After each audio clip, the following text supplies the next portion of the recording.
I sent over 100 job applications when I first moved to Australia. Not even a single call back, not even one. And I started to genuinely believe I wasn't good enough for this country. Then I changed a few things on my resume, and within weeks I went from complete silence to 3 final job offers. Enough that I could actually choose from them. So today I'm showing you exactly what moved the needle for me, what was wrong, and how to actually fix it. Same resume that actually turned it all around for me. Now, if you've just moved here, you already know how this feels. The job hunt in Australia is rough. Your savings are going down. Your visa clock is ticking all the time, and every rejection just kind of feels really personal. Like you maybe don't belong here. I need you to hear this from me. It was almost never you. It was always that document, that resume. Most of us are handing in a document that was actually built for a completely different country. And then we're confused when it doesn't actually work. So my plan is by the end of this video, you'll actually understand how your resume actually gets read here, what's quietly getting you rejected, and how to actually fix every part of it. Let's go. Okay, first thing, the biggest mistake that we all make. We treat the resume like our life story. It's not. It's a sales document. It has only one job: to get you the interview. That's it. And the part that actually nobody explained me, before any human actually calls you, your resume goes through 3 different checkpoints. Number 1, I think we all know this one, the software. A good job here actually gets hundreds of applicants. So a lot of companies use a system that scans your resume for keywords first. If the words aren't really there, a person never even sees you. Brutal, I know, but that's how it works. Number 2, the 6-second look. If you get past the software, a recruiter glances at your resume for honestly 6 to 7 seconds. That's not me being dramatic, that's the actual research. 6 seconds only. Number 3 is the proper read. Only if you survive the first 2, then someone actually sits and reads your resume. And here's the actual thing. International students trip on almost all the 3 checkpoints, and almost never because we're not good enough. Let me actually show you this in action. Let me show you the first one. Because when I realized I'd been doing it wrong, I genuinely cringed. Cool, let me show you. So pause the video for a second. Go pull up your resume right now. Actually do it. Because if it's got any of this on it, we found the part of your problem. And trust me, you're not alone in this. All of us do it. I did it. Number 1, the photo. Back home, a photo on your resume is totally normal. But here, it looks off. And it actually makes employers nervous because of the discrimination rule. So take it off. I know it feels wrong, but do not have your photo on your resume.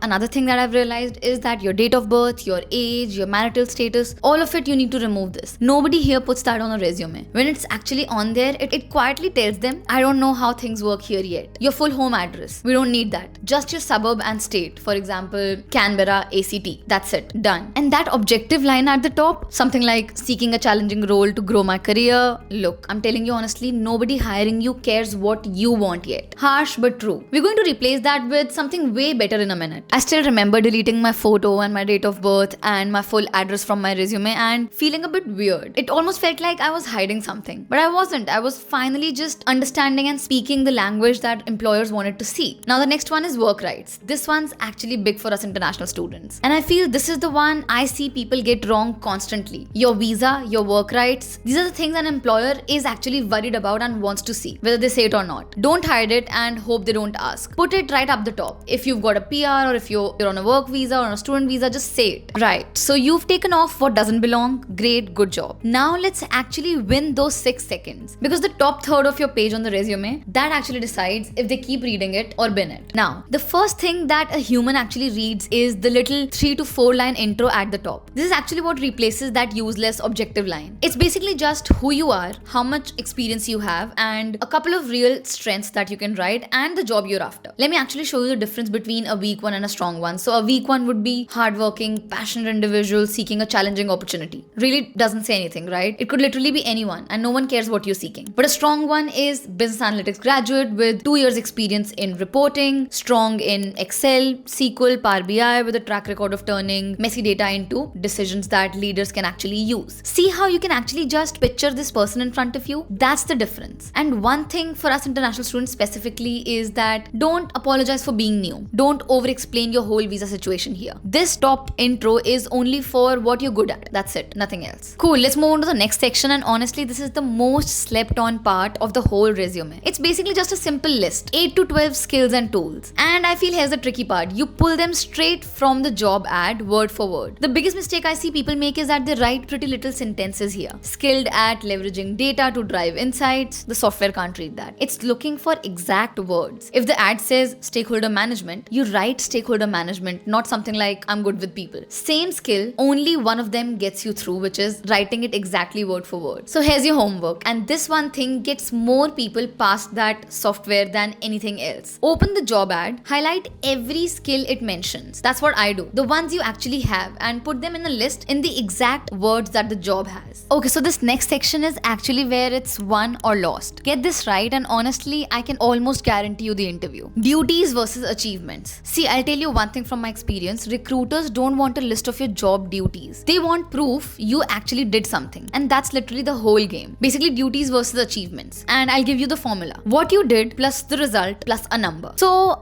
in a way, instead of saying responsible for handling customer queries, you could actually write resolved 40 plus customer queries in one shift while keeping a 95% satisfaction rating. See how both the sentences are similar, but one of them actually sounds like someone I want to hire, and I also want you to quantify. Basically, put numbers on everything. Because see, understand one thing, numbers don't really mean money. It's how many, how often, and how much faster. So basically served 150 customers in one day, trained 5 new staff. Numbers actually make people believe you because you've actually shown the result. Now, the fear I know you're sitting with, because I sat with it too. I don't have any Australian work experience. What should I do? Okay, listen to me. Your experience back home is real. It counts. Put it down. That casual job at the cafe or stacking shelves at Woolies or at 7-Eleven, that's not something to be embarrassed about. That actually kind of proves that you show up. You can handle pressure. You're reliable. Reliability is one of the biggest qualities. And that is exact thing that employers are quietly worried we can't do. So make sure you put that down. Your uni assignments count. Your volunteering counts. I remember back then I spent so long hiding the jobs that I thought were beneath me. But the day I stopped and actually wrote them properly, my resume finally looked like someone who could actually do the job. So please don't waste the time I wasted on that and write every job that you've done. Now, if you forget everything else in this video, do not forget this particular bit. The number one reason most people get rejected is sending the exact same resume to every single job they apply and thinking that they're being very productive. Most people don't tailor it, so the second you do it, you're already ahead of most of the pile. And it actually doesn't take very long. Read the ad twice, use their exact words in your resume, move your most relevant achievement to the top, and rewrite those 3 little intro lines for that specific job. I know sending the same to 50 jobs feel productive. It isn't. 5 tailored applications beat 50 lazy ones every time. I found that out the hard, slow, painful way, but you don't have to because you have me. So tailor it every single time. Now, 2 tiny things before you ever hit send, and I can guarantee you these save you from all the silly mistakes. Number 1, read your resume out loud. Literally out loud. You'll catch the typos your eyes keep skipping. And number 2, send it as the file they ask for, usually a Word doc or a normal PDF. And keep it simple. No fancy columns, no text boxes, because the software chokes on those and kind of scrambles your resume. So a quick recap, take off what doesn't belong on the resume, win the first 6 seconds with a sharp intro and a keyword list, prove yourself with achievements and numbers, and make sure that you tailor it every single time. Now, I've packed all of this into a free resume pack, so that contains your actual resume that you've been looking at, a full guide explaining the why behind every section, and a marked up version showing you how it all kind of fits together. It's free. You can download it from the link in my description. Now, one last thing, and I really mean this. Your resume basically just opens the door. By doing this, you get the job, you're in the interview, and you've already done the hardest part. You literally moved across the world to be here in Australia. This bit, resume bit, this is literally learnable, and now you know how to do it. Next week, I'm doing the cover letter series of this, and here's a stat that surprised me the most. More than 80% of hirers here actually do read the cover letter, and even though most people barely try on theirs. So that's a real chance to stand out, and I'll show you how to write the cover letter. I'll see you in that video.